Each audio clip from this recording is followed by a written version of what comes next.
Friends and ఫ్యామిలీతో weekends కి farm house కి వెళ్ళి ఎంజాయ్ చేయాలనుకుంటే వెంటనే డోసే యాప్ ని డౌన్లోడ్ చేసుకుని బుక్ చేసుకోండి.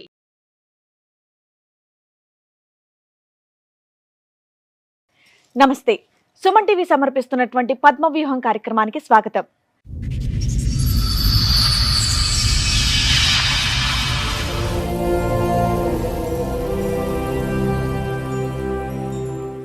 పెళ్లి చేసుకున్న భర్త నా పట్ల ఏ రోజు కూడా భర్తలా ప్రవర్తించలేదు అని బాధపడుతోంది ఆమె. చావంచుల దాకా వెళ్ళొచ్చిన నాకు మీ వేదిక న్యాయం చేస్తుందన్న నమ్మకంతో పద్మవ్యూహం కార్యక్రమాన్ని ఆశ్రయించాను అంటోంది. ఆవిడ సమస్య ఏంటో విందాం, ఎలాంటి న్యాయం చేయాలో చూద్దాం. ఈ కార్యక్రమంలో మనతో పాటు ఉన్నారు ప్రముఖ హైకోర్టు అడ్వకేట్ రమ్యాకుల గారు. నమస్తే మేడం. నమస్తే అండి. ప్రముఖ సైకియాట్రిస్ట్ డాక్టర్ కళ్యాణ్ చక్రవర్తి గారు. నమస్తే సార్. నమస్తే మేడం. సార్, మేడం దివ్య దీపిక గారు వాళ్ళ సమస్య చెప్పుకోవడానికి ఇక్కడి వరకు వచ్చారు. వాళ్ళ సమస్య ఏంటో అడిగి తెలుసు. షూర్. నమస్తే అండి. నమస్తే మేడం. నమస్తే సార్. నా పేరు దివ్య దీపిక. మీ పేరే దివ్య దీపిక? మీ ఇద్దరిది కలిపి దివ్య దీపిక ఏమో ఒక్కటే ఓకే. మీ వయసు ఎంతమ్మా? ఇప్పుడు 44 మేడం. 44 ఇయర్స్ బ్యాక్ ఎంత అందమైన పేరు పెట్టారా? ఎంతమంది మీరు? 3 sisters 1 brother. ఓ, మీరెన్నో ఆవిడ? లాస్ట్ నేనే మేడం. చిన్నపిల్లవు నువ్వే? మాది middle class family madam. Childhood లోనే నాన్నగారు చనిపోయారు. అయితే పక్కనున్న ఆమె ఎవరమ్మా? మీ సిస్టరా? అవును సార్. అక్క, చెల్లి? ఆవిడ అక్క. అక్క. ఎంతమంది మీరు పిల్లలు మీ నాన్నగారికి? 3 sisters 1 daughters 3 1 brothers. నాన్నగారు ఏ వయసు అప్పుడు చనిపోయారు మీకు?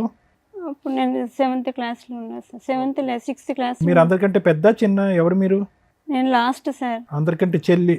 మీకంటే పైన బ్రదరా? బ్రదర్ తర్వాత నేను లాస్ట్. దానికంటే ముందు ఇద్దరు ఆడపిల్లలు. ఇప్పుడు అర్థమైంది, చెప్పండి అమ్మా. అక్క డీజీపీలో జాబ్ చేస్తుంది సార్. ఏది మన డీజీపీ ఆఫీస్లోనా? ఓకే. ఏం పని చేస్తారమ్మా అందులో? అక్కడ account assistant madam. Government job? Government job. అంటే బావగారు గెజిస్టర్ ఆఫీసర్ ఉండే, అయితే ఆయన ఎక్స్పైర్డ్ అయిన తర్వాత. మీరు చెప్తున్న దానికి మీ అపీరెన్స్లకి ఏమీ సెట్ అవ్వట్లా. గవర్నమెంట్ అఫీషియల్స్ మీ ఇంట్లో ఉన్నారు, జాబులు చేసేవాళ్ళు. ఈ అక్క ఏం చేస్తారు? టీచర్ జాబ్ చేసింది మేడం. గవర్నమెంట్ టీచరా? Private teacher. Private teacher. ఇప్పుడు చేయట్లేదా? చికెన్ గున్యా వచ్చింది మేడం. వచ్చినాక మ్యారేజ్ అయినాక నన్ను తీసుకుపోవడానికి వస్తే, నాది 2nd floor అనమాట, వీళ్ళది మామయ్య వాళ్ళది. వస్తే అది పడిపోయింది మేడం మెట్ల మీద. పడిపోతే ఫ్రాక్చర్ అయింది, కాళ్ళు నడవడానికి రాదు. ఇటు 2nd floor నుంచి మెట్ల మీద పడిపోతేనే ఫ్రాక్చర్ అయిందా? అవును మేడం. ఎంత దూరం డొల్లింది? అంటే 1 floor, 1st floor దాకా. 2nd floor టు ఇంకొక ఫ్లోర్ ఉంటుంది కదా, అక్కడికి. అమ్మ, మీరిద్దరికి మీ ఫ్యామిలీలో ఏమైనా జెనెటిక్ కండిషన్స్ ఉన్నాయా? చేతులు అందరికి కొద్దిగా వంకరగా ఉన్నాయి కదా? సార్ అట్లా చేసిండు అతను. కాదు, మీ సిస్టర్ కూడా అలాగే ఉన్నాయి కదమ్మా? ఆవిడ కూడా అప్పుడు ఆమెకు అట్లా అయింది సార్, పడిగానే అట్లా కాదు, అయింది. హ్యాండ్ ఫింగర్స్ కూడా. మా హస్బెండ్ ఏమో ఇట్లా అంతా చేతులు అన్ని చేసి ఇక్కడంతా. నో నో నో నో, అది ఎవరో తిప్పటం వల్ల వచ్చింది కాదమ్మా. ఆవిడ చేతులు, ఆవిడ ఫింగర్స్ కూడా చూడండి. లేదు సార్, అట్లా చికెన్ గున్యా వచ్చి అట్లా అయింది సార్. సరే చెప్పండి అమ్మా, ఇక్కడ వరకు దేనికి వచ్చారు? అయితే మా మమ్మీ చనిపోయింది సార్ మేడం 2019లో. 18లో చనిపోతే 19లో నాది మ్యారేజ్ చేసిండ్రు మేడం. మొన్న 2019లోనా? అవును అమ్మా, మీ మేడం. వయసు 45 ఏదో చెప్పారు తల్లి. 44 డిసెంబర్ 12 వస్తే 44. సో 38 years కి మీకు పెళ్లి అయిందమ్మా? అవును సార్. ఎందుకని అప్పటిదాకా కావాలా? అంటే మమ్మీ గవర్నమెంట్ జాబ్ గురించి వెయిట్ చేసింది. ఎవరికి? మీకా ఆవిడకా? నాకి. మా అక్కకి గవర్నమెంట్ జాబే కదా మేడం. ఈవిడికి రాలేదుగా గవర్నమెంట్ జాబ్, మరి ఈవిడికి పెళ్లి చేయలేదా? అదేంటమ్మా, పెళ్లి చేయడానికి ఒక ఆడపిల్లకి గవర్నమెంట్ జాబా? అసలు మీ అమ్మగారికి ఏంటమ్మా? ఏదైనా పరిస్థితులు, ఆర్థిక పరిస్థితులు ఇంకోటంటే అనుకోవచ్చు. గవర్నమెంట్ జాబ్ వచ్చింది కాబట్టి ఒక ఆడపిల్లకి 40 సంవత్సరాలు వచ్చేంత వరకు పెళ్లి చేయకపోవటం పిచ్చితనం కాదా? మరి ఆ వ్యక్తి ఎవరు? అతని వయసు ఎంత? 56? మా హస్బెండ్. మరి పెళ్లి చేసుకున్న వాడికి కూడా ఎక్కువ ఉంటాయి కదా, అప్పటి వరకు అతను ఎందుకు పెళ్లి ఆయనది 80 సార్, నాది 82 డేట్ ఆఫ్ బర్త్. ఆయనది 80, నాది 82. అవునమ్మా, అతనికి మ్యారేజ్ అయిందా అంతకు ముందు? అయిందంట మేడం, మాకు తెలియదు. లేకపోతే నీకోసం ఫ్రెష్ గా వస్తాడా? టూ మచ్ ఉంది మీరు మాట్లాడేది. ఓకే, తర్వాత మీకు పిల్లలు ఉన్నారమ్మా? లేరు మేడం. ఓకే. అంటే మీకు తెలుసా 38, 40కి వచ్చినాక పిల్లలు పుట్టడం కూడా కష్టం అని తెలుసా? మీరు చదువుకొని గవర్నమెంట్ జాబులు కొట్టేద్దాం అనుకున్నారుగా, నాలెడ్జ్ అయితే ఉంటది కదమ్మా ఏ టైంకి పెళ్లిళ్ళు చేసుకోవాలి. వచ్చినారు మేడం, ప్రపోజల్స్ మస్తు వచ్చినాయి. రాజస్థాన్ అక్కడ అమెరికా అమ్మా అట్లా వచ్చినాయి. ఒకటమ్మా, కానీ మీ అమ్మగారికి గవర్నమెంట్ జాబ్ కావాలనేది నాకు అర్థమైంది. మీకేం 17-18 సంవత్సరాలు కాదు, మీకు 30, 35, 36. మీరు మీ అమ్మగారికి చెప్పరా, అమ్మ దీనికి ఏజ్ బార్ అయిపోతుందమ్మా, నాకు పెళ్లి చేసుకుని ఒక ఇంటి దాన్ని అమ్మ అవుదాం. ఒప్పుకోలేదు సార్, ఎవరు చెప్పినా మరి తీసుకురావాలి. మీ అమ్మగారు ఉన్నారా మీ అమ్మగారు? లేదు సార్. 2019లో చనిపోయి, ఆవిడ చనిపోయినాక పెళ్లి అయింది. వీళ్ళకి ఎవరు చేశారు మీకు? అక్క చేసింది మేడం. వాళ్ళ డిపార్ట్మెంట్ లో ఒకరు తీసుకొని వస్తే ప్రపోజల్ చేసింది మేడం. ఆవిడకి ఎందుకు అవ్వలేదు పెళ్లి? అదే మేడం, గవర్నమెంట్ జాబ్ అని అవ్వలేదు. లేదు మేడం, నేను ఇతను బిజినెస్ అండి, నేను ఓకే అని చెప్పేసిన మేడం. బిజినెస్ అన్నమాట వీళ్ళది, ఆయిల్. కాదమ్మా, సుజాత గారికి పెళ్లి ఎందుకు అవ్వలేదని అడుగుతున్నాం. ఆర్థిక సమయం లేదు సార్, డబ్బులు లేకుండే సార్. డబ్బులు లేకుండా ఫైనాన్షియస్. సో అక్కడ ఏమి జాబ్ గురించి కాదు. ఎవరు వస్తే వాళ్ళకి చేస్తా అనుకుంది, కానీ మా ఇంట్లో మనీ ప్రాబ్లంతో చేయలేకపోయారు. మీ బ్రదర్కి పెళ్లి అయిందమ్మా? అయింది సార్. అతను హ్యాపీగానే ఉన్నాడా? అతను ఏం చేస్తూ ఉంటాడు? Government job sir. బ్రదరా, ఏం జాబ్ అతను? ట్రాన్స్కో. అమ్మ ట్రాన్స్కోలోనా? ఏంటి అతనికి ఇదేంటి designation? LDC. LDC. LTC. LDC. LDC అదే. అతనికి మ్యారేజ్ ఎన్ని సంవత్సరాలు అయింది? 20 years అవుతుంది. ఆయనకి 20 years అయింది, అక్కకి 25 years బ్యాక్ పెళ్లి అయింది. వాళ్ళిద్దరూ కలిపి మీకు సంబంధాలు చూసి పెళ్లి చేయలేకపోయారా? అంటే వీళ్ళ ఇంట్లో క్రైటీరియా గవర్నమెంట్ జాబ్ వస్తేనే ఎలిజిబిలిటీ పెళ్లికి. సో అతనికి 20 years బ్యాక్ గవర్నమెంట్ జాబ్ వచ్చింది కాబట్టి అతను పెళ్లి అయింది. డీజీపీ ఆఫీస్లో ఉంది కాబట్టి ఆవిడకి పెళ్లి అయింది. ఈవిడ teacher, government teacher, private teacher కాబట్టి ఆవిడకి పెళ్లి అవ్వలేదు. నీకు గవర్నమెంట్ జాబ్ రాలేదు కాబట్టి మీ అమ్మగారు చనిపోయిన తర్వాత మీకు పెళ్లి అయింది. అది మీ అక్క పూనుకోవడం వల్ల. ఓకే, అది నువ్వు ఒప్పుకోవడం వల్ల. సరే, ఇక్కడికి ఒక క్లారిటీ. పెళ్ళి అయినాక ఏం జరిగిందమ్మా? పెళ్ళి అయినాక, మ్యారేజ్ అయినాక వాళ్ళ ఇంట్లో 3 sisters, ఆయన ఒక్కడే మేడం. అమ్మ మీకు 44 years, ఏదో చిన్న 18 years పిల్ల మాట్లాడినట్టు మాట్లాడుతున్నారు. మీ పేరు అలాగే ఉంది. ఇవన్నీ నమ్మడానికి నాకైతే అసలు కొత్తగా అనిపిస్తున్నాయి తెలుసా. ఎంత ఎక్స్పర్ట్స్ మాకే కొత్తగా అనిపిస్తుంది. మీరు చెప్పేవి నిజాలా కాదని ఆధార్ కార్డు ఏమైనా తెచ్చారా? అతను ఏం చేస్తాడు మీ వారమ్మా? ఆయిల్ ఫుడ్ బిజినెస్ చేస్తారు సార్. వరంగల్లో పెద్ద ఇల్లు ఉంది. ఆ బిజినెస్ చూసి ఓకే అన్నారు సార్. నీకేం గవర్నమెంట్ పెళ్ళే టైంకి మాత్రం ఇదే ఫస్ట్ మ్యారేజ్ అన్నట్టు చెప్పాడు. చెప్పారు. తర్వాత 2 marriages అయినాయంట. సరే, ఆ తర్వాత చెప్తారు కానీ 19లో మీ మ్యారేజ్ అయింది. తర్వాత ఒక ఇంట్లోనేమో ఎంగేజ్మెంట్ అయింది సార్. అక్కడ వాళ్ళు ఖాళీ చేయమన్నారు. బాగా గొడవ పెట్టుకుంటాడు ఇతను, బాగా డ్రింక్ చేస్తాడు మేడం. అయితే నేను మ్యారేజ్ అయినాక వేరే ఇంట్లో మ్యారేజ్ అయింది. వాళ్ళు ఇట్లాంటి వాళ్ళు వద్దు మా ఇంట్లో అని వాళ్ళు కాల్ చేయించిన. అమ్మ ఆయనకు పెద్ద ప్యాలెస్లు ఉన్నాయి అన్నావు, ఏదో ప్యాలెస్ ఇక్కడ ఉంటాడు మేడం, ఇక్కడ పార్సిగుట్టలు ఉంటాడు. ఇక్కడ బిజినెస్ ఉంది, ఇక్కడ ఉంటారు మేడం. కానీ ఆస్తులు అన్ని కూడా వరంగల్. రైట్. అయితే మ్యారేజ్ అయినాక తీసుకెళ్ళిండ్రు మేడం. తీసుకెళ్తే ఫస్ట్ నైట్ అయిపోయినాక బాగా కొట్టినాడు మేడం. ఎందుకు ఇట్లా కొడుతున్నావు? ఫస్ట్ నైట్ అయ్యిందా? అయింది మేడం. అయినాక కొట్టాడా? బాగా కొట్టాడు. పోలీస్ స్టేషన్కి వెళ్ళి కంప్లైంట్ ఇచ్చినాను మేడం. ఆ నైటే? ఆ నైట్ కాదు మేడం, చెప్పలేను ఇంట్లో అక్క వాళ్ళకి. నెక్స్ట్ రోజే? నెక్స్ట్ డే నేను అక్కకు ఫోన్ చేసిన, నాకు ఒంట్లో బాగలేదు తీసుకెళ్ళి. రాత్రి అని చెప్పలేదు మేడం. నేను చెప్తే మళ్ళీ అక్క బాధపడుతుందని చెప్పలేదు. ఇవన్నీ తాగిన మత్తులోనా మేడం? తాగిన మత్తులో కొట్టాడా? తాగిన మత్తులోనే కొట్టాడు. ఏం లేదు సార్, నాది అసలు నా రాంగే లేదు అక్కడ. అమ్మ అప్పటికే మీకు 38 ఏళ్ళు అవునా? చదువుకున్నారు, దేనికి? గవర్నమెంట్ పోస్ట్ కోసం చదివారు అంటే జనరల్ నాలెడ్జ్ కుప్పలు తెప్పలు ఉన్నట్టు మీ దగ్గర. ఒక భర్త ఫస్ట్ నైట్ రోజు నెక్స్ట్ రోజు కొడితే ఇమీడియట్గా పోలీస్ స్టేషన్ కంప్లైంట్ ఇవ్వాలి. ఇదేదో తేడాగా ఉన్నాడని మీకు అనిపించలేదా? అనిపించలేదు మేడం. వెళ్ళినాక మేడం మళ్ళీ నేను అక్క అన్నది ఎందుకు అట్లున్నావు అంటే ఏం లేదు అనేసాను. మళ్ళీ అత్తయ్య మామయ్య వచ్చి మీ అక్కకి ఏం చెప్పొద్దమ్మా, లేకపోతే నేను ఉరి పెట్టుకొని చనిపోతా అనేసి అన్నాడు మామయ్య. అంటే వాళ్ళ ముందే కొట్టాడా మీ ఆయన? వాళ్ళు కొట్టినా కూడా మధ్యలో వచ్చి ఆపరు మేడం, ఇంట్లో వదిలేసి వెళ్ళిపోతారు. నెక్స్ట్ డే ఏమైంది మేడం, నేను మళ్ళీ 1 week నాకు ఒంట్లో బాగాలేదు ఇక్కడే ఉంటా అంటే మళ్ళీ వచ్చి తీసుకొని పోయిండ్రు మేడం. అత్తయ్య మామయ్య వచ్చి తీసుకొని పోయిండ్రు. పోయినాక మళ్ళీ 1 week కాగానే మళ్ళీ స్టార్ట్ చేసిన కుట్టడము. ఊరికేనమ్మా? ప్రతిసారి ఊరికి ఏ కారణం లేకుండా? ఏం లేదు, ఉండేది సార్ మరి నాకు అంత అక్కడ. తాగే వ్యక్తి అంత పెద్ద బిజినెస్ ఎలా నడిపిస్తున్నాడమ్మా? నిజమేనా మీరు చెప్పేది? బిజినెస్ నడిపిస్తూనే ఉంటాడు, తాగుతాడు, ఇంటికి వచ్చి కొడతాడు. పేరెంట్స్ ఫ్యామిలీ మొత్తం చేస్తారు సార్ ఆ వర్క్. ఇంకా అది 50 మెంబర్స్. ఒకటమ్మా, వంట బాగాలేదనో లేదంటే ఇంకోటో బాగాలేదనో ఏదో ఒక చిన్నపాటి కారణం అయితే ఉంటది కదా, ఎంత తాగిన వ్యక్తికి కొట్టాలన్నా కూడా. ఏ కారణం లేదా? మీ అక్క బాగా డబ్బులు సంపాదించేది కదా, నాకు మంత్లీ 10,000 పంపించమని చెప్పు అనేసి. మీ అక్క పంపించాలా? ఆ, మరి ఇతను బిజినెస్ చేసే డబ్బులు? వాళ్ళు ఫోన్లో కూడా డబ్బులు వేయరు మేడం సార్. ఇంకా ఫోన్లో డబ్బులు వేయరు. సో ఫోన్ ఫైనాన్షియల్ గా మాట్లాడితే కూడా కొడతారు. ఫైనాన్షియల్ గా కూడా ఎండగడతాడు మిమ్మల్ని. ఓకే. సో మీ అక్క వేయాలా? అక్క వేయాలంట సార్. అయ్యో. అయితే మళ్ళీ ఆయనకు బాగా వామిటింగ్స్, జ్వరం వచ్చింది సార్. అయితే హాస్పిటల్ అడ్మిట్ చేసింది. ఏది ఇది ఉందా, జాండీస్ వచ్చిందా ఏంటి? ఏమైందేమో సార్, దానికి కూడా ఫీజు కట్టలే.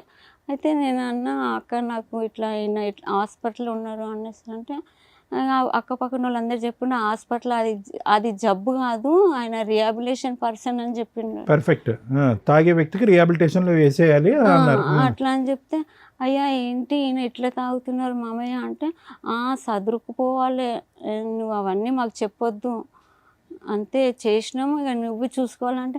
అరే ఇంత ఏజ్ అయినాక ఆయనని మంచి చేయడం నా వల్ల కాదు, మీరు ఇట్లా మోసం చేసిండ్రు అంటే ఉంటే ఉండు పోతే పో అనేసి అన్నాడు సార్. అలా ఎప్పటిదాకా కలిసి ఉన్నారమ్మా? అట్లా 1 year దాకా కలిసి ఉన్నాం ఇప్పుడు మేడం. విడిపోయి 5 ఏళ్ళు అవుతుందా? అవును మేడం. 5 ఏళ్లలో ఏమైనా కేసులు ఫైల్ చేశారా మీరు? చేసినాను మేడం. ఏమేం కేసులు వేశారు? పోలీస్ స్టేషన్ కంప్లైంట్ DVC ఇచ్చారు, చేసినా DVC మేడం. వేశారా? ఓకే. అయితే అక్కడ పోతే ఎస్ఐ రామకృష్ణ సార్ అన్నాడు ఉమర్ పోలీస్ స్టేషన్లో, వాళ్ళని పిలిపించిండ్రు మేడం. పిలిపించి సెటిల్మెంట్ చేసి మళ్ళీ పంపించిండు మేడం. అక్కడ కలిపి పంపించారు. అందరు కాళ్ళు మొక్కిండు మేడం. నేను బాగా మా చూసుకుంటారు. భార్య లేకపోతే నేను ఉండను అట్లా అని చెప్తే సారు మళ్ళీ కాంప్రమైజ్ చేసి పంపించింది సార్. మళ్ళీ తీసుకుపోయి మళ్ళీ స్టార్ట్ మళ్ళీ కోర్టు. ఇంకో 2 పెళ్ళి అతనికి అయినాయి అన్నది నీకు ఎప్పుడు తెలిసిందమ్మా? రీసెంట్లీగా 1 year లోపలనే తెలిసింది సార్ నాకు. పెళ్ళైన 1 year లోపే? ఎలా తెలిసింది? ఏంటి ఆ పెళ్ళిళ్ళు? నేబర్స్ వాళ్ళు చెప్పిండ్రు సార్. ఇంకా ఆయన లేదా సార్ ఫోన్ చేసి వాళ్ళ ఫ్రెండ్స్కి ఫోన్ చేసి నాకు ఇస్తాడు సార్, మాట్లాడు అనేసి. అరే నేను పరిచయం లేని వాళ్ళతోటి నేను ఎట్లా మాట్లాడాలంటే, మాట్లాడకపోతే ఈ లెఫ్ట్ హ్యాండ్ తోటి ఇట్లనే కొట్టేస్తాడు మేడం. ఎట్లా పడితే అట్లా కొడతాడు, ఇట్లా నిలబడితే ఇట్లా తోసేస్తాడు మేడం. సో వాళ్ళతో మాట్లాడేవారమ్మా మీరు? నేను మాట్లాడాను సార్. ఎందుకు మాట్లాడమనేవాడు? తప్పుడు కదా? ఏమో సార్ తెలియదు. సరే, మీరు DVC కేసు వేశారు, ఏ కోర్టులో వేశారు? నాంపల్లి కోర్టు. నాంపల్లి కోర్టులో. రెగ్యులర్ గా కోర్టుకి వెళ్తున్నారా? నేను వెళ్తాను సార్ మేడం. మెయింటెనెన్స్ ఏమైనా ఆర్డర్ అయిందా మీకు? ఏం కాలేదు. ఏం కాలేదు ఎన్ని మేడం. ఇయర్స్ అయింది వేసి?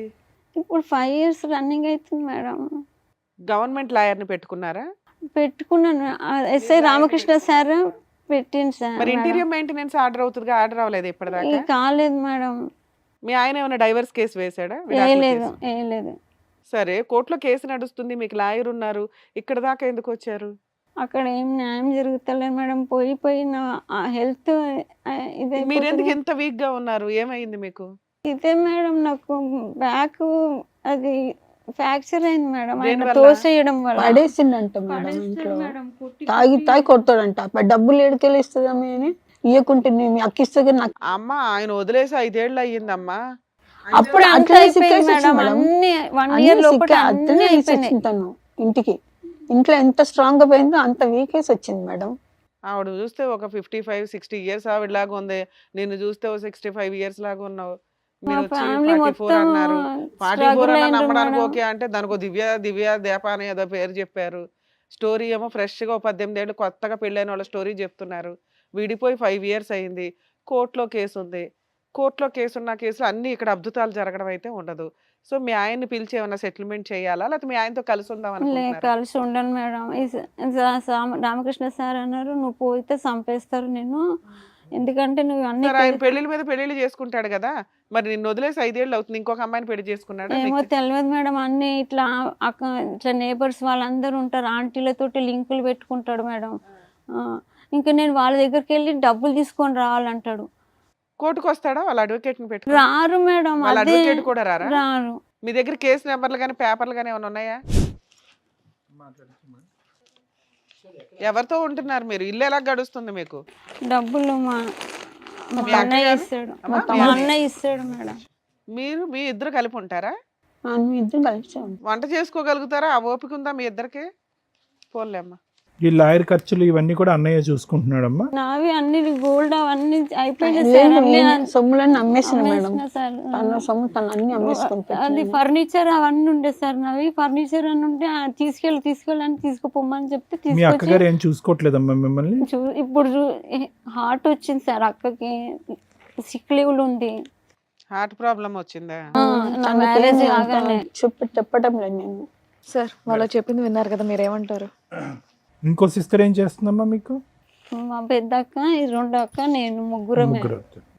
మా వదినేమో చూడనియదు అన్నయ్యని. మేడం దివ్య దీపిక గారిది ఇప్పుడు మనం చూస్తే ఏ వయసులో జరగవలసిన ముచ్చట ఆ వయసులో జరగాలి అని అంటాం కదా మేడం, ఇది వాస్తవానికి అదే. నిజంగా ఏంటంటే వాళ్ళ అమ్మగారు బతుకుని ఉంటే కనుక ఇప్పటికీ కూడా ఈవిడ పెళ్లి చేసుకుని ఉండేది కాదు. అంటే నేను చెప్తున్నాను కదా మేడం, ఇక్కడ సివియర్గా ఫ్యామిలీలో ఉండేటటువంటి ఒక ట్రెండ్ అవనియండి, లేదంటే చదువు మీద విపరీతంగా దృష్టి పెట్టి చదువుకుని సెటిల్ అవ్వాలి అనేటటువంటి ఒక ఉద్దేశంతో, అంటే చాలామంది వస్తూ ఉంటారు మేడం మన దగ్గరికి కూడా ఈ కేసెస్. అంటే చదువుకోవాలి, చదువుకుని ఒక ఆడపిల్ల తన కాళ్ళ మీద తను నిలబడాలి అనేటటువంటిది చాలా ఇంపార్టెంట్. కానీ అదే ఒక మత్తు అవ్వకూడదు. ఏ స్థాయి మత్తు అంటే కనుక ప్రొఫెషన్నే జీవితానికి ఒక అర్థము, ప్రొఫెషన్గా ముందుకు వెళ్ళకపోతే ఇంకేం మీనింగ్ లేదని చెప్పి పర్సనల్ లైఫ్ ఫ్యూచర్ గురించి పూర్తిగా మర్చిపోయేటటువంటి మనస్తత్వం ఏదైతే ఉంటుందో దాని యొక్క పరిణామాలు ఇలాగే ఉంటాయి. ఎందుకంటే కనుక ఒక ఆడపిల్లకి ప్రత్యేకంగా ఇప్పటికీ సమాజంలో అవనివ్వండి, లేదంటే ఇంకో 20-30 సంవత్సరాల తర్వాత అన్న చూసుకోండి, వయస్సు అనే బౌండరీ చాలా ఇంపార్టెంట్. ఎందుకు ఇంపార్టెంట్ అంటే కనుక అవతల సైడ్ నుంచి వచ్చేటటువంటి అలయన్సెస్ మనకి ఏవైతే ఉంటాయో వాళ్ళు ప్రధానంగా ప్రశ్న అడిగేది ఏంటంటే మీ అమ్మాయి వయసు ఎంత అండి, ఎంత అండి మా అమ్మాయి వయసు అంటే కనుక ఇప్పటివరకు ఏం చేస్తున్నారు అంటే ఒక 30, 32, 33 ఇయర్స్ వస్తే కనుక ఇప్పటివరకు ఏం చేస్తున్నారండి అనే ప్రశ్న సహజంగా వస్తుంది. మీరు ఏదో కారణాలు చెప్తారు, ఉద్యోగం, గవర్నమెంట్ ఉద్యోగం, లేదంటే పై చదువులో, లేదంటే ఆర్థిక పరిస్థితుల్లో అని. సరే, వాస్తవానికి నిజమైనటువంటి ఆర్థిక పరిస్థితులు ఉంటాయి కనుక దానివైపు వేలెత్తి మనం చూపెట్టడానికి అవకాశం లేదు. కానీ ఉద్యోగం, దానిపై ఉద్యోగం, లేదంటే central government job, state government job అనేటటువంటి ఆనవాయితీ ఏదన్నా ఉంటే కనుక అది మీ ఇంట్లో మీకుండే కుటుంబ సభ్యులకి అనుకోవటానికి నమ్మటానికి ఉంటుందేమో కానీ బయట ప్రపంచం అది నమ్మదు. ఆడపిల్ల మీద తొందరగా ఒక మాట అంటానికి ఒక అవకాశం ఉంటుందా, అందుకే ఆ కారణం చేత అవ్వలేదు, లేదంటే ఊరు వాడ 4 కథలు అల్లుకోవటానికి ఒక అవకాశం ఉంటుంది. సో దానివల్ల ఏమవుతుందంటే వయసు పెరిగే కొద్దీ మీకు వచ్చేటటువంటి చాయిస్ అనేది కూడా తగ్గిపోతుంది అన్నమాట. వచ్చేటటువంటి కేసులు కూడా చాయిస్ తగ్గిపోయి ఆఖరికి మీ పరిస్థితి ఎలా వచ్చింది అంటే కనుక అమ్మ లేదు కాబట్టి ఒంటరిగా అయిపోతుంది నీ జీవితంలో, మీ అక్కలా నీ జీవితం కూడా అయిపోతుంది, మళ్ళీ నీకు చేదోడు వాదడు. ఎందుకంటే అమ్మ ఉన్నంతకాలం మీ ఇద్దరి మధ్యన కోడిపెండెంట్ కదమ్మా మీ ఇద్దరం, అమ్మకి నువ్వు నీకు అమ్మ. ఎప్పుడైతే అమ్మ చనిపోయిందో సడన్గా ప్రపంచం అందరికీ ఒక కంగారు వచ్చేసింది. ముఖ్యంగా మీ పెద్దలు అంటే మీ అన్నగారు అవనివ్వండి, మీ అక్కగారు అవనివ్వండి, అమ్మో ఇదేంట అమ్మ బతుకున్నంతకాలం చేసినటువంటి పొరపాటు అమ్మ చనిపోయిన తర్వాత మేము పెద్ద దిక్కుగా ఉన్న మేము ఆ పొరపాటు చేయకూడదు, ఏదో విధంగా అంతే కదమ్మా, ఏదో విధంగా ఒక సంబంధం చేయాలి అని చెప్పి అప్పటి వరకు లేనటువంటి యుద్ధ ప్రాతిపదిక ఆ తర్వాత అమ్మ చనిపోయిన తర్వాత ఒక భయంకరమైన యుద్ధ ప్రాతిపదిక వచ్చి ఒక సాంప్రదాయం అనేటువంటి ఒక సిద్ధాంతం అనండి, తల్లి చనిపోయినటువంటి సంవత్సరం లోపు లేదంటే ఇంట్లో బంధువులు చనిపోయిన తల్లిదండ్రులు చనిపోయిన పెళ్లి చేయాలనేటటువంటి తొందరపాటుతనం నీ మెడ చుట్టూరు ఉరితాడిలా చుట్టుకుందమ్మా. కేవలం తొందరపాటుతనం. ఏది అంతకుముందు ఒక 11-12 ఇయర్స్ అప్పుడు లేనటువంటి ఆ తొందరపాటు, అప్పుడు నీ కాళ్ళ వరకు వచ్చినటువంటి చక్కటి సంబంధాలు అన్నీ కూడా లేదు గవర్నమెంట్ జాబ్ అని చెప్పి ఒక పిచ్చి, ఒక అసందర్భమైనటువంటి ఆలోచన లేనటువంటి ఒక ఆనవాయితీ. ఒక ఆడపిల్లకి ఒక 30 ఇయర్స్ వరకు వెయిట్ చేయండి, ఒక 32 ఇయర్స్ వరకు వెయిట్ చేయండి. ఇదంతా కూడా చనిపోయిన ఆవిడ గురించి మనం మాట్లాడటం కాదమ్మా, మీ అమ్మగారు చేసినటువంటి పొరపాటు. అమ్మాయి ఇది తప్పు అని చెప్పి నువ్వు అంటానికి లేదు, మీ అన్నయ్య మీ అక్కగారు కూడా అంటానికి లేదు, ఎవరు కూడా ముందుకు వచ్చి కాపాడినటువంటి వాళ్ళు లేరు. 12 సంవత్సరాల పాటు లేనటువంటి తొందరపాటు 12 రోజుల్లోనో 12 వారాల్లోనో కంగారుగా తొందరపాటు జరిగింది. ఒక వ్యక్తిని తీసుకొచ్చారు, మీ సిస్టరే తీసుకొచ్చారు. ఎంతవరకు అతని చరిత్ర గురించి కానీ అతని గతం గురించి వాకప్ చేశారు, ఏమీ ఎంక్వైరీ లేదమ్మా. సో తీసుకొచ్చారు, కేవలం మీరు ఏదన్నా చూశారంటే కనుక అది ఏంటంటే కనుక అతను మాటకారితనం ఒకటే చూశారు. అక్కడ ఇన్ని ఆస్తులు ఉన్నాయి, ఇక్కడ ఇంత బిజినెస్ ఉంది అని చూశారు. ఈ రెండు చూసేటప్పటికి సరే మీరేంటంటే గవర్నమెంట్ జాబ్ అనేది పక్కన పెట్టండి, మీ ఆరోగ్య పరిస్థితి అప్పుడు కూడా అంతంత మాత్రమే ఉందన్నట్టుగా స్ట్రాంగ్గా ఉండేవారు. సరే అది పక్కన పెట్టండి. ప్రైవేట్ జాబ్ చేసిన మేడం, ఇద్దరం ఒకటే స్కూల్లో జాబ్. ఎవరైతే కనుక పెద్దలుగా వచ్చినటువంటి ఇరుగు పొరుగు వాళ్ళే సంవత్సరం లోపే మీకు నిజాలు చెప్పారు, అమ్మాయి ఇది ఇతని క్యారెక్టర్. పెళ్ళైనటువంటి 2వ రోజో 3వ రోజో సెకండ్ నైట్లోనే ఆ వ్యక్తి యొక్క వ్యక్తిత్వం తెలిసిపోయింది. ఏంటంటే తాగుబోతు, ఇతని తాగటం, కొట్టడం, వేరే మగాళ్ళ చేత ఫోన్ మాట్లాడించడం, ఇంతకుముందు 2 స్త్రీలు 2 ముగ్గురు నలుగురు ఉన్నారు ఇతని జీవితంలో అనేటటువంటిది అన్నీ కూడా పెళ్ళైనటువంటి మరుసటి రోజున పెళ్ళైనటువంటి 1 నెల రోజుల పాటు తెలిసింది. అంటే నేను అనేది ఏంటంటే జీరో ఎంక్వైరీ జరిగింది ఈ విషయంలో, జీరో ఎంక్వైరీ.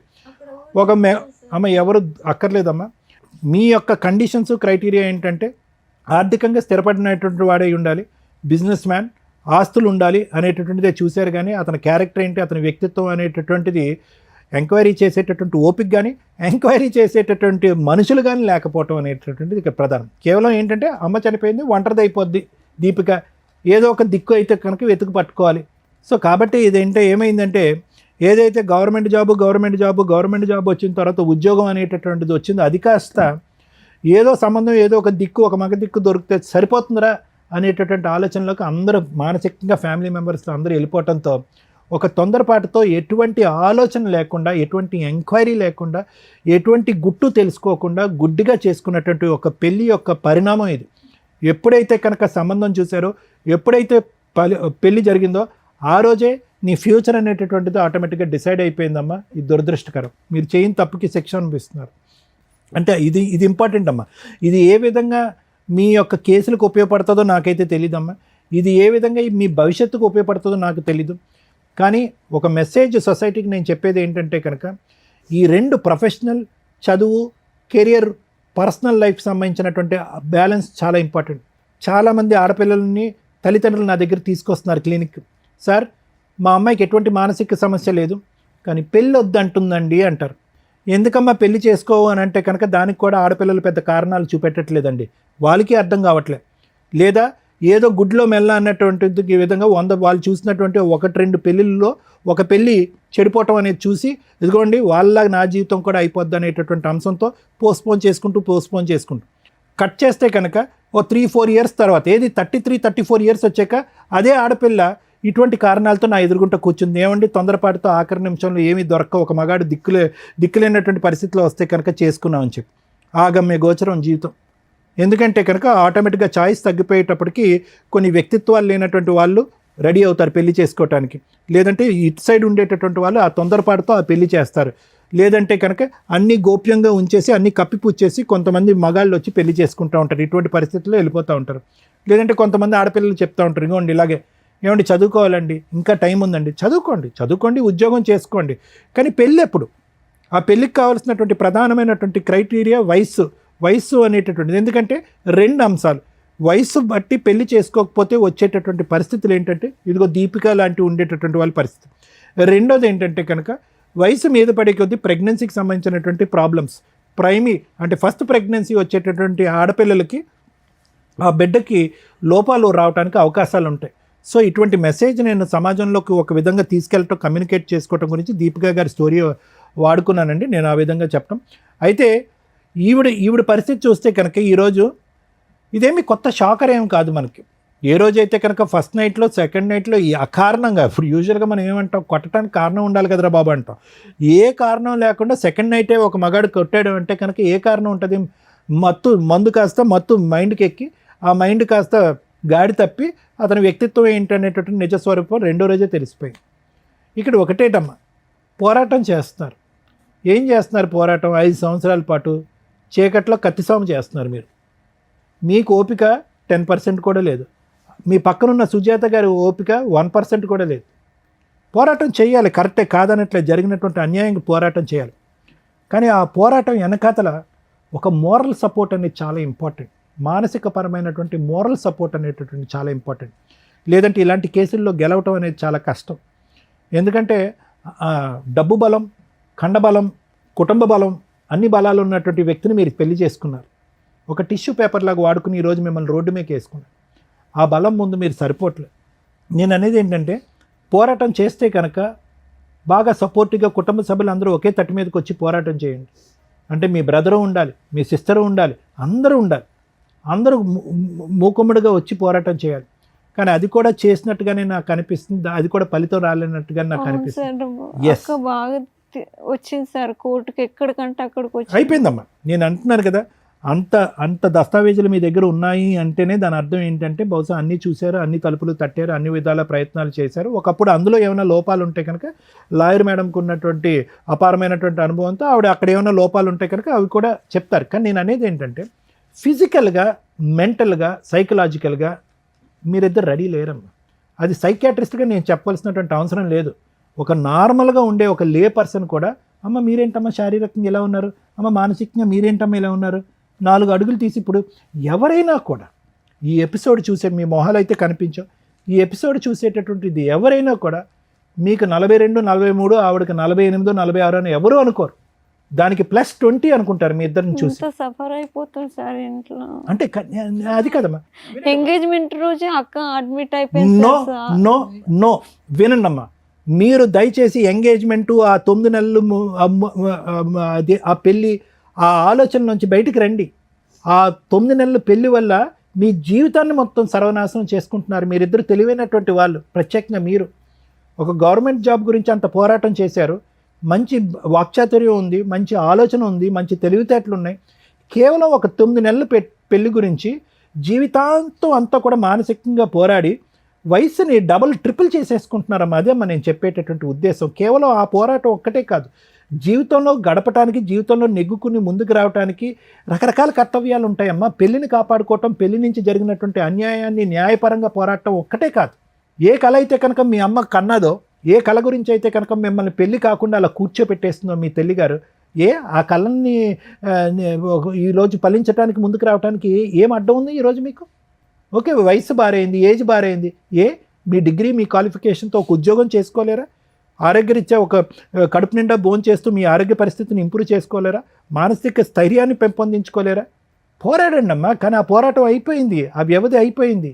దయచేసి అప్పుడు ఎంగేజ్మెంట్ అండి, అప్పుడు ఇలా మోసం చేశారండి, తాగిన తర్వాత కొట్టాడండి, ఫస్ట్ నైట్ ఇలా విధ్వంసం జరిగిందండి, ఎన్ని వేదికలు మేము చెప్పుకుంటాం, ఎన్ని పంచాయతీలకు చెప్పుకుంటాం, ఎన్ని కోట్లకు చెప్పుకుంటామమ్మా? మీ జీవిత కర్తవ్యం ఏంటి? ఓన్లీ ఆ పెళ్ళి ఏదైతే కనుక ఆ పనికిరాని పెళ్లి జరిగిందో, ఆ పెళ్లి జరిగినటువంటి అన్యాయాన్ని న్యాయపరంగా మార్చుకుని ఆ మనిషిని వేదిక మీద లాక్కుని అతను నీతివంతంగా ఒక పద్ధతిగా మనిషిని మార్చుకుని అతను నీకు ఏదైనా న్యాయం చేయాలన్నా జరుగుతుందమ్మా ఈ జీవితకాలంలో? సో నేనేమంటున్నానంటే పోరాటం చేయటం అనేది తప్పు కాదు. ఆ పోరాటానికి ఎక్కడో చోట కామా, ఫుల్ స్టాప్ పెట్టుకుని మీ గురించి మీరు ఆలోచించుకోవటం ప్రారంభించండి. మీ బ్రతుకులు మీరు బ్రతకటానికి ట్రై చేయండి. మీ ఆలోచనలు, కోరికలు దేని గురించి అయితే కనుక జీవితకాలంలో మీరు పోరాడారో ఆ కోరికలను మళ్ళీ తీర్చుకోవటానికి ఒక ప్రయత్నం చేయండి. ఇది ఒకటే కాదు పోరాటం అని చెప్తున్నాను. అది. Thank you sir. Madam, Shakuntala ఎవరమ్మా? ఆవిడేనా? మేడం, కోర్టులో కేసులు వేసిందే 1 year బ్యాక్ 2024లో. 5 ఏళ్ల నుంచి మీరేం ఫైటింగ్ చెయ్యట్లా. చేసినాం మేడం. పోలీస్ స్టేషన్ కేసు 2023లో వేశారు. లేదు డొమెస్టిక్ వైలెన్స్ కేసు 2020లోనే ఇచ్చినాం మేడం. అంటే మీ కేసుల నెంబరింగ్ చెప్తున్నానమ్మా. డొమెస్టిక్ వైలెన్స్ కేసు 2024లో అయ్యింది. అది ఇంకా సమన్ స్టేజ్లోనే ఉంది. మీ లాయరు పర్సనల్ నోటీస్ అని ఆర్డర్ చేయించుకొని మీ హస్బెండ్కి సమన్ సర్వ్ చేయిస్తే అతను లాయర్ని పెట్టుకొని ఫైట్ చేస్తాడు. అతనికి లాయర్ పెట్టుకోలే మేడం. మా లాయరే ఇద్దరికి ఒకటే లాయర్ మేడం. ఇద్దరికి ఒకే లాయర్ ఎందుకు ఉంటారమ్మా? వాళ్ళే వచ్చిండ్రు మేడం అక్కడికి, శ్రీనివాస్ పడాలా. అప్పుడు జడ్జి గారికి చెప్పాలి కదా, నాకు వేరే లాయర్ని పెట్టండి అని. పెట్టినారు మేడం. మీ మ్యాటర్ సెటిల్మెంట్ అయ్యిందా? మ్యూచువల్ డైవర్స్ అయ్యిందా? కాలేదు మేడం. ఎంతో కొంత అమౌంట్ ఇస్తాను, కేసులు క్లోజ్ చేసుకో అన్నారా? అన్నారు. సరే, ఎంత ఇస్తా అన్నారు? 5 lakhs ఇస్తాను. మరి సెటిల్ చేసుకోవచ్చుగా. అది కోర్టుకు వస్తలే మేడం. అసలు ఎప్పుడైంది సెటిల్మెంట్? ఇది 2023లోనే అయింది మేడం. మరి మీ లాయర్ ఏమంటున్నారు? ఇప్పుడు ఆయన అడగొచ్చు కదా, సార్ 5 lakhs సెటిల్మెంట్ అయింది కదా, ఏం జరిగిందని అడిగితే వాళ్ళు వస్తలేరు కదమ్మా అనేసి. అప్పుడు కేసు నడిపించవచ్చు కదా. ఎక్కడికి వస్తలేరు మేడం, వాళ్ళు కోర్టుకు వస్తలేరు మేడం. ప్రొసీడింగ్స్ మాట్లాడతాను, ఒకసారి వినండి. ఏం అర్థమైంది ఈ ఎపిసోడ్ చూస్తే?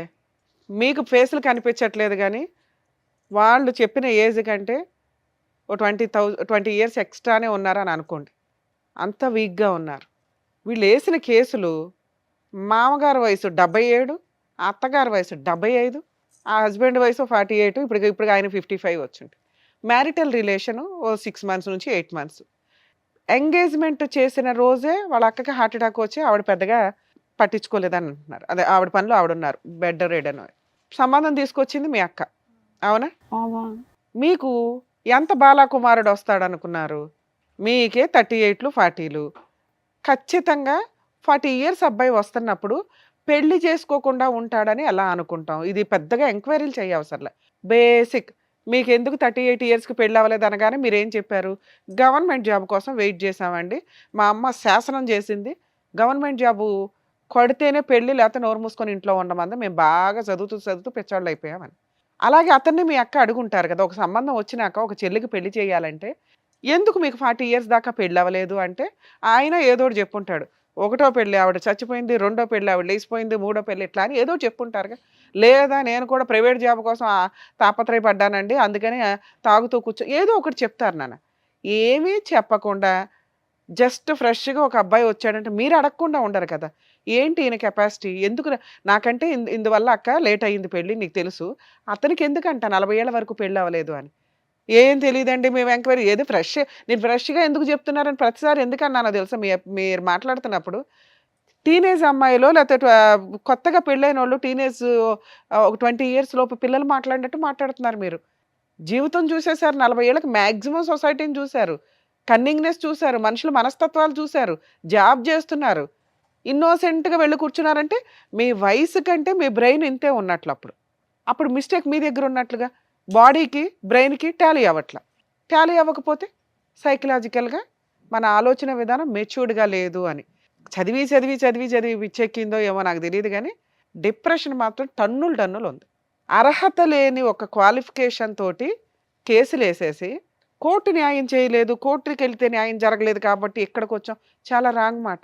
ఇక్కడ న్యాయం జరగకపోతే కోర్టుకెళ్ళాలి. ఇక్కడ మా వంతు ప్రయత్నంగా మేము పెద్ద మనుషులుగా, సైకలాజికల్‌గా సారు, పెద్ద మనిషిగా మేడము, లీగల్‌గా నేను కూర్చొని ఎంతో కొంత న్యాయం చేయగలగటానికి ట్రై చేస్తాం. మా క్లైమాక్స్ ఏంటి? కోర్టుకి పంపించడమే. ఎలా కేసులేసుకోవాలి? ఎలా న్యాయం తెచ్చుకోవాలి? ఫ్రీగా ఎక్కడ అడ్వకేట్లు మేము చేయగలిగినంత సెటిల్మెంట్లు చేయడం, లేకపోతే కోర్టుకు పంపించడం. కోర్టుకెళ్ళిన మా దగ్గరికి రావడం కాదు. కోర్టు పైన ఇంకో కోర్టే ఉంటది తప్ప రమ్య గారు కాదు. సో, కోర్టులోనే మీకు న్యాయం జరగాలి. ఏ ఏజ్‌కి ఆ ముచ్చట జరిగితే మనిషిగా పుట్టడం అనేది ఎన్నో జన్మల పుణ్యాలంటారు. ఏదో జన్మలు ఎత్తితే. ఆ మనిషి జన్మని పిచ్చిగా తయారు చేసుకుంటున్నారు అలవాట్లతోటి, ఆలోచన విధానాలతోటి, మూర్ఖత్వంతోటి. ఇక్కడ మూర్ఖత్వం పూర్తి డామినేటింగ్‌లో ఉంది. గవర్నమెంట్ జాబ్ లేకపోతే జీవితాలే లేవనుకుంటే ఈ రోజున ఎవడో గవర్నమెంట్ జాబ్ చేయడానికి ఇష్టపడట్ల. చాలా తక్కువ మంది. దానికి ఆ టార్గెట్ ఉన్న బ్యాచ్ వేరే. అలాంటి టార్గెట్ ఒకవేళ ఒక 1 ఇయర్‌కో, 10 ఇయర్‌కో, ఓ 5 ఇయర్స్‌కో కుదరకపోతే ఆపేయాలా? 18 ఇయర్స్‌కి పెళ్లి అవ్వాల్సిందని గవర్నమెంట్ చెప్పినప్పుడు కనీసం 25 ఇయర్స్ లోపు పెళ్ళిళ్ళు చేసుకుంటే అది కూడా ఎక్కువే నేను మాట్లాడను. కానీ ఈ మధ్య కెరియర్‌లు ఇవి అవి అంటున్నాం కాబట్టి హాస్పిటల్‌కి తిరుగుతున్నారు. మ్యారిటల్ రిలేషన్ గురించి కాస్త నేర్పించండి మగపిల్లలకి, ఆడపిల్లలకి. సైమల్టేనియస్‌గా కెరియరు వెళ్ళాలి. పిల్లలు గట్టిగా స్కూల్‌కి వెళ్ళేసరికి వీళ్ళు ముసలోళ్ళు అయిపోతున్నారు. నానమ్మల తాతయ్యలు చూసే జనరేషన్ మిగలటల్లా. ఎందుకంటే పిల్లల పెళ్ళిళ్ళ టైంకే వీళ్ళు ఉండి సావట్ల. కొన్ని రోజులకి వాళ్ళని ఏదో ఫోటో ఫ్రేమ్‌లో పెట్టుకొని చూసుకోవాల్సిన పరిస్థితులు. సో, ఖచ్చితంగా ఇంట్లో ఆలోచించండి. ఆ పెద్దోళ్ళ ముసలి డైలాగులు కాదివి. వాళ్ళెంతో జీవితాన్ని చూసి చెప్తారు. ఏ ఏజ్‌లో ఎలా ఎందుకు జరగాలి అనేది. లీగల్‌గా కూడా 18, 21 అనేది డిసైడ్ చేశారు. కనీసం ఓ 5 ఇయర్స్ గ్యాప్‌లో పెళ్ళిళ్ళు చేసుకుంటూ క్యారెక్టర్ తోటి ముందుకెళ్తూ ఉంటే కెరియర్‌లో హ్యాపీగా వెళ్ళగలుగుతారు. ఎందుకంటే జరగాల్సినవన్నీ లీగల్‌గా పర్ఫెక్ట్‌గా మనం ఈ సొసైటీలో ఈ కండిషన్స్ ఉన్నాయి. ఈ కండిషన్ల ప్రకారం మన లైఫ్ స్టైల్ ముందుకు తీసుకెళ్తూ ఉంటే కెరియర్ కూడా ముందుకెళ్తది. ఇంకో కుటుంబం సపోర్ట్‌గా వస్తది. ఇలా 40లకి, 50లకి సెటిల్ అయిన తర్వాతే పెళ్ళిళ్ళు అంటే జీవితాలు సర్వనాశనం అవుతాయి. సగం బాడీ హాస్పిటల్‌కి హ్యాండ్ ఓవర్ చేయాల్సి వస్తది. ఐవీఎఫ్‌లు, ఐఆర్ఎఫ్‌లు ఏదో చెప్తారు. అది ఎంత దారుణమైన ట్రీట్మెంట్సో తెలుసా? మీకు కానీ పిల్లల కోసమో, మీకు కానీ ఆరోగ్యం కోసం అనారోగ్యం తెచ్చుకోవడానికి వెళ్ళటం కింద లెక్క. మనం తింటున్న ఆహారాలకో, వాతావరణ కాలుష్యాలకోనే మామూలుగా పిల్లలు పుట్టి సావట్ల. దానికి తోడు లేట్ మ్యారేజ్‌లు చాలా సీరియస్‌గా ఉన్నాయి ఈ రోజున.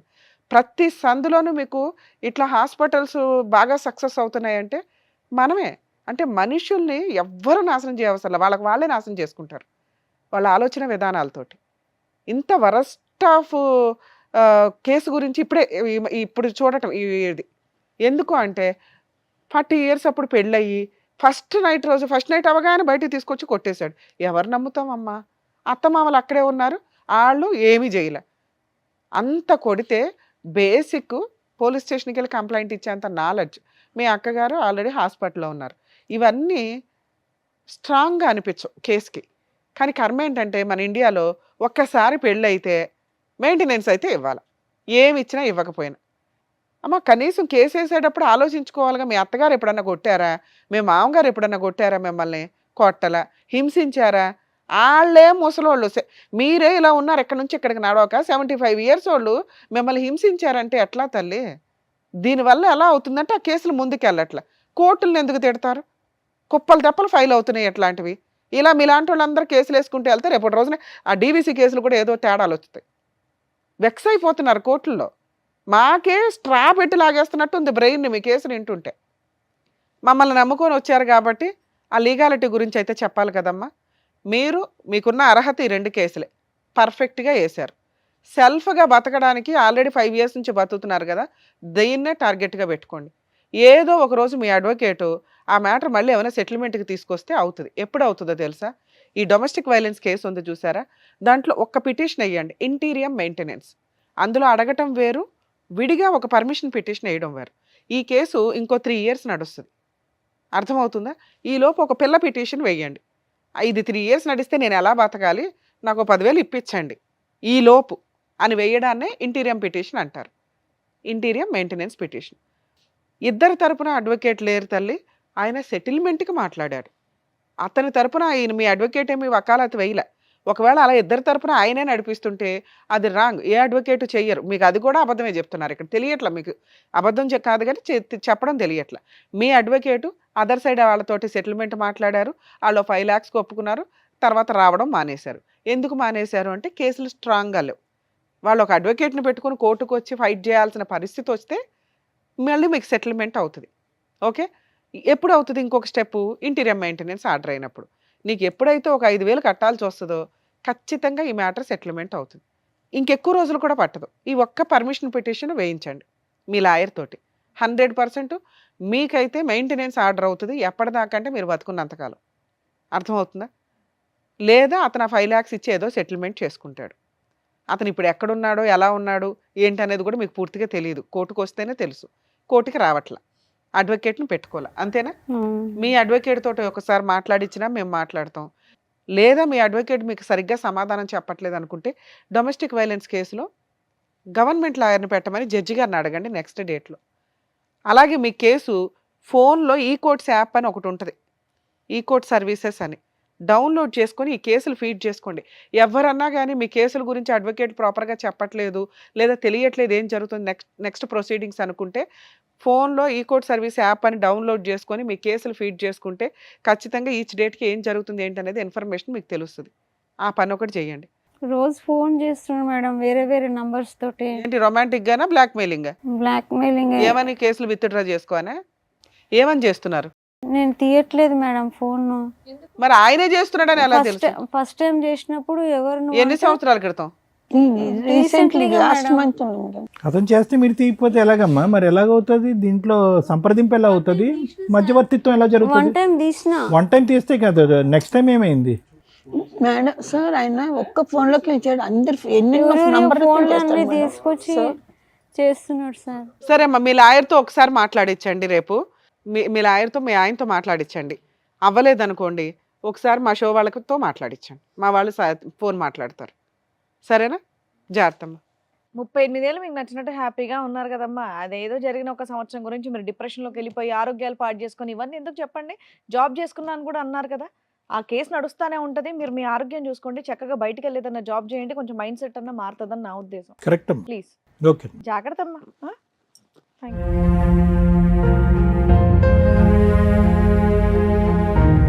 దివ్య దీపిక గారు ఆవిడ సమస్యతో ఇక్కడి వరకు వచ్చారు. ఆవిడ ఆరోగ్యం గురించి చెప్పి ఏం జాగ్రత్తలు తీసుకోవాలో చెప్పినందుకు డాక్టర్ గారు థ్యాంక్ యూ. అండ్ ఎలాంటి ప్రొసీడింగ్స్ చేస్తే బాగుంటుందని చెప్పినందుకు థ్యాంక్ యూ మేడం. మరో కథతో మళ్ళీ కలుద్దాం.